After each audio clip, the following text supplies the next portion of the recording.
Madurai Mandela நகரில் உள்ள இலவச காவல் பயிற்சி மையத்தில் கோலாகலமாக நடைபெற்ற சமத்துவ பொங்கல் விழாவில் ஒரே குடும்பத்தைச் சேர்ந்த IAS, IPS அதிகாரிகளான கணவன் மனைவி ஆகிய இருவரும் ஒன்றாக பங்கேற்றனர். மதுரை மண்டேலா நகர் பகுதியில் உள்ள வல்லமை அறக்கட்டளை இலவச காவல் பயிற்சி மையத்தில் சமத்துவ பொங்கல் விழா கோலாகலமாக கொண்டாடப்பட்டது. இதில் மேற்கு வங்கத்தில் சிறு குறு மற்றும் நடுத்தர தொழில்துறை இயக்குநராக பணியாற்றி வரும் உதயகுமார் மற்றும் அவரது மனைவியும் விமான போக்குவரத்துத்துறை DIGயுமான ரம்யா பாரதி ஆகிய இருவரும் பங்கேற்றனர்.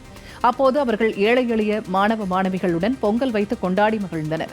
12 குழுக்களாக பிரிந்து பொங்கல் வைத்ததில் முதலில் பொங்கல் வைத்த குழுவுக்கு பரிசுகளும் பாராட்டுகளும் தெரிவிக்கப்பட்டன.